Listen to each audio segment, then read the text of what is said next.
سلام دوستانو، یو ځل بیا ښه راغلاست. په دې درس کې موږ تاسو ته د جدول د جای په جای کولو، په جدول کې د هغې د تنظیم او ایډیټ کولو او د فارمټ کولو یا د هغې د ښکلی کولو په برخه کې تاسو ته موږ ته دا صنف په مخ باندې وړو یا دا درس په مخ باندې وړو.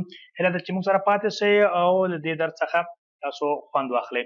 نو راځو دوستانو، څنګه کولی شو موږ په خپل یو د متن کې یا په یو فایل کې یا په یو صفحه کې موږ جدول جای په جای کو سره. نو هغه دومره ستونزمن کار نه ده. راځو موږ فعلا د هوم په ټاب کې موقعیت لرو، نو انزر ټاب ته راځو. انزر ټاب باندې چې کله کلیک وکړو تاسو وینئ دلته په موږ سره د ټیبل په نوم باندې یو غټ آیکن دلته ښکاري. نو په دې باندې چې موږ کلیک وکړو تاسو وینئ دلته موږ ته څه کوي، یو تعداد دغه راکوي، راته دا صفحې راخلاصېږي. په دې کې موږ ته څه کوي، جدول راکوي. تاسو ګورئ چې کله هر دفعه په جدول باندې کلیک کوم دلته په یو خانه باندې، نو دلته صفحې په مخ باندې هم څه کوي، بعض تغییرات راځي. نو د اوس لپاره موږ فرض مثال څلور خانې په ولاړ یا څلور کالمه راخلو او دوه دانې هم روګانې موږ راخلو.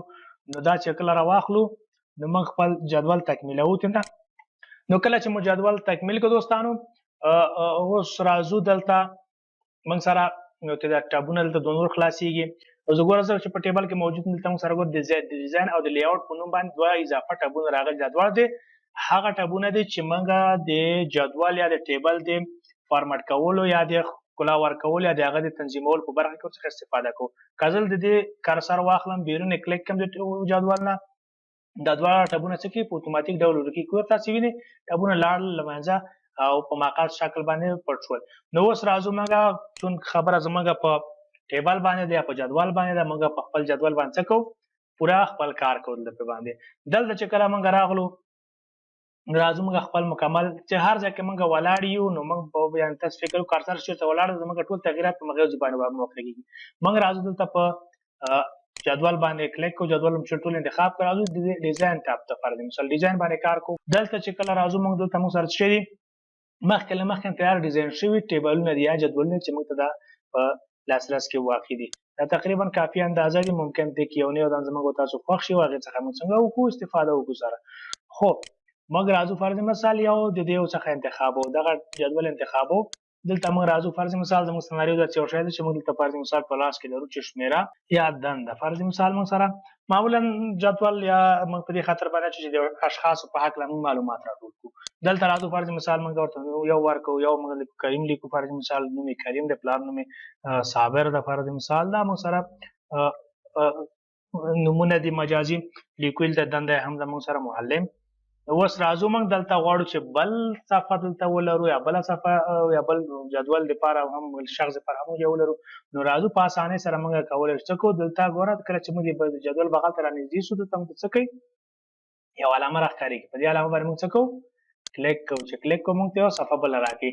دا ځل موږ دلته درې لیکو. فرض مثال ته راځو، ته لیکم نورالله لیکم زه. فرض مثال نورالله ده. فرض مثال د پلار نوم یې خان ده او د خپله وظیفه یې د هم څه ده، معلم ده. موږ سره معلم.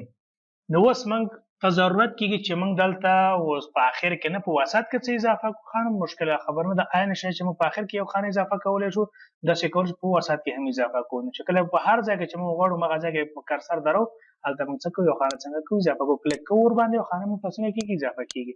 چې اضافه شي دلته موږ د دوه شمېره ورکوو. دا دلته لیکو فاروق لیکو ورته فرض مثال.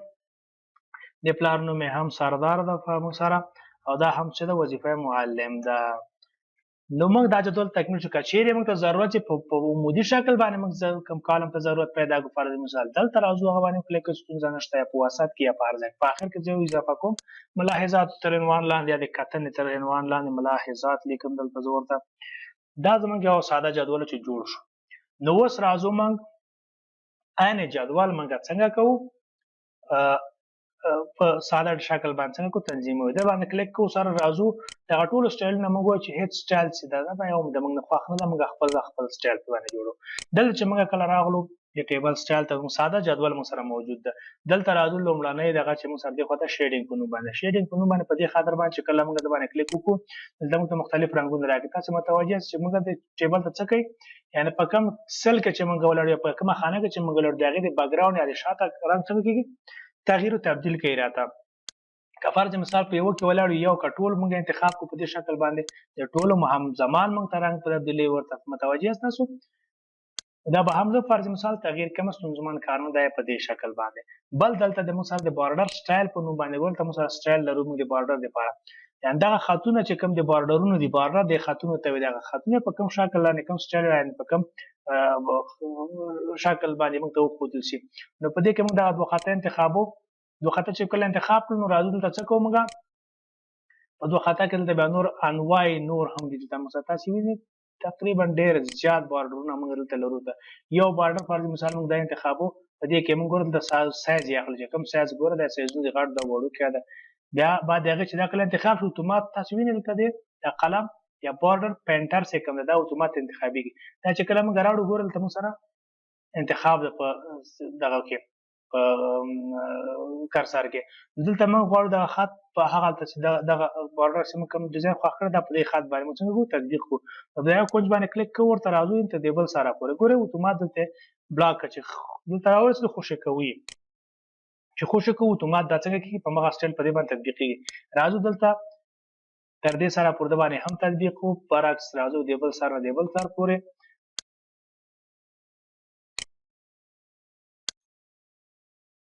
ګورئ تاسو په ټول خط باندې موږ څه کړل بارډر مو څنګه تطبیق هم کوو ورباندې تاسې وینئ